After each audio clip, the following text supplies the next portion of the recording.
avoir le même costume qu'elle, en tant que président de la Ligue, c'est vrai que ça vous renvoie à une humilité et à l'importance justement de ce que cette femme a porté dans l'histoire de la Ligue, et on l'a vu bien plus largement. D'abord, merci aux organisateurs, merci à Gilles Manceron, Emmanuel Naquet, au groupe de travail Mémoire, Histoire, Archives de la Ligue Droits de l'Homme d'avoir organisé ce moment d'hommage avec le Musée d'Histoire Vivante et la Contemporaine, que je remercie aussi pour son soutien logistique, et aux participants pour avoir justement rappelé cette figure singulière et marquante de l'histoire de la Ligue, mais comme on l'a vu, bien plus largement dessus. C'est évidemment une référence qu'était Madeleine, qui a été pour moi aussi, je suis un bébé Madeleine, puisque je suis rentré à la direction nationale de la Ligue sous sa présidence, et c'est au congrès de Créteil que nous avions eu l'immense tristesse de l'avoir quitté la présidence de la Ligue, parce que, non pas parce qu'elle était battue, mais parce qu'elle avait 75 ans. Et je crois qu'on se rappelle de ce moment d'injustice véritablement qu'elle ressentait d'être comme ça, jetée pour une question d'âge, alors qu'elle avait, et on le voit encore, une large capacité à contribuer à nos débats. Et moi, c'est ce que j'ai ressenti, puisqu'après, elle était présidente d'honneur et elle participait au bureau national que je venais d'intégrer, et où ses contributions, toujours fines, toujours pertinentes, montraient sa vivacité d'esprit, son intelligence, mais aussi sa critique utile à nos travaux collectifs. Mais elle avait, et ça a été dit, une profonde bienveillance et un profond respect en effet vers les militants, même si elle était très attachée à la réflexion intellectuelle, mais elle avait un attachement humain aux militants, aux engagés qui étaient sur le terrain, et elle avait souvent, avec son humour, une capacité aussi à maintenir son exigence et à rabrouer vertement ici ou là les approximations ou du point de vue qu'elle ne partageait pas. Elle a eu un apport essentiel, je crois, à la Ligue, et qui est encore pleinement d'actualité, je dirais même plus encore aujourd'hui, dans notre organisation et notre façon de travailler, de nous exprimer, par cette exigence qu'elle avait de manière constante de rigueur et de concision dans notre expression publique. Par souvent, on la voyait, par un regard au ciel, par une petite remarque cinglante, elle venait pointer ici une approximation, une erreur, un laxisme. Elle exigeait, et je crois que c'était la force de la Ligue qu'elle incarnait, quand on essaye d'incarner après elle, de justesse et de précision. Cette précision qui aidait justement à traduire la pensée en actes, et surtout, en plus dans l'actualité, ne pas se contenter de la critique et de la réaction, mais d'être dans la capacité de poser l'action et de poser la mobilisation. Elle apportait à la Ligue une vision globale et une vision politique. Alors,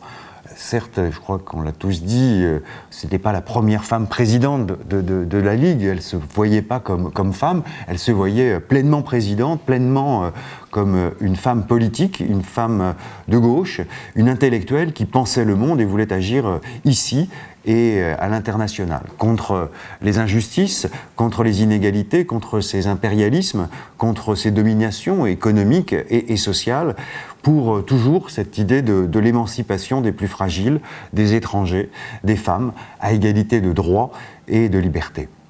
Avec toujours aussi cette volonté de maintenir l'histoire dans son rôle d'éclairage du présent, pour justement en tirer les leçons et essayer de voir comment ne pas reconduire les erreurs du passé, mais aussi comment ça explique des mécanismes qui peuvent être à l'œuvre. Je pense,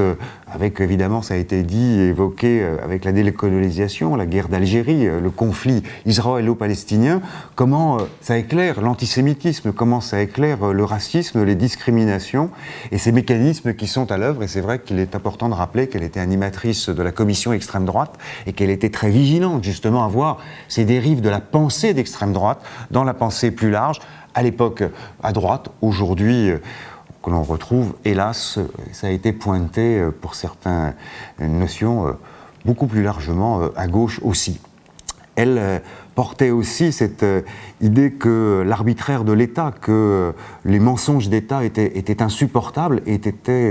méritaient des condamnations fortes, parce qu'elle y voyait des coups dangereux contre l'égalité, contre l'état de droit, contre la démocratie, et parce qu'elle était profondément attachée au rôle des citoyennes et des citoyens à participer à la décision publique pour justement casser ces dominations. Son apport majeur, je crois, en effet, ça a été rappelé par Françoise Dumont en introduction, c'est en effet pour moi cette résolution, ce texte fondant la citoyenneté sociale, qui venait vraiment rappeler, comme elle le disait, que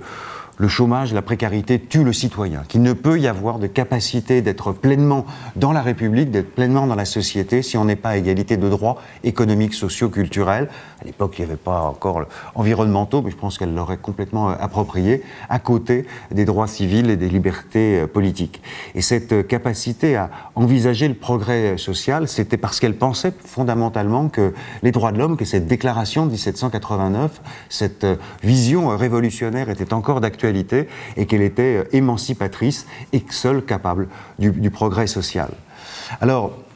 évidemment, cette pensée de Madeleine Rébériou, je pense que vous l'avez dit, et vous êtes nombreux à avoir contribué à la mettre en traduction écrite, et maintenant, avec ce colloque, ce moment en audiovisuel, de la remettre dans l'actualité, parce qu'on voit que celle-ci est encore très présente. On l'évoquait à travers son expression, c'est Nicole Savy qui le disait, sur le voile. Le voile et la laïcité, pas de voile ni d'exclusion, et c'est vrai que au moment où on parle des masques, c'est drôle de repenser comment on a pu voir autrement cette approche. C'est l'ironie de l'histoire. C'est aussi parce que l'histoire réapparaît dans le débat politique avec la mission de Benjamin Stora sur l'histoire de l'Algérie et comment la décolonisation pèse et comment elle est encore aujourd'hui à marquer nos relations sociales. C'est évidemment ces questions de l'antisémitisme qui restent profondément présents sur nos territoires et sur cette extrême droite et ces extrêmes droites et surtout ces idées d'extrême droite qui infusent dans l'ensemble des pensées politiques et sont aujourd'hui des éléments de fragilité de nos sociétés. Alors, ces écrits, ces pensées, ces contributions restent pour nous à la Ligue profondément utiles dans ces temps troublés. Mais je crois qu'elles le montrent et vous le montrez encore aujourd'hui dans vos contributions. Nous avons besoin d'intellectuels non pas dans la polémique, non pas dans le slogan, non pas sur forcément des plateaux de télé, mais pour des débats argumentés, pour que justement chacun et chacune puisse être éclairé et faire vivre ainsi notre démocratie et notre idéal républicain, et qui, comme Jaurès, ne peut être pensé aussi qu'avec une république sociale, de liberté, de justice et d'égalité. Merci de vos contributions, merci de votre participation, et bien maintenant, voilà, continuez à la faire vivre et surtout continuez à y penser.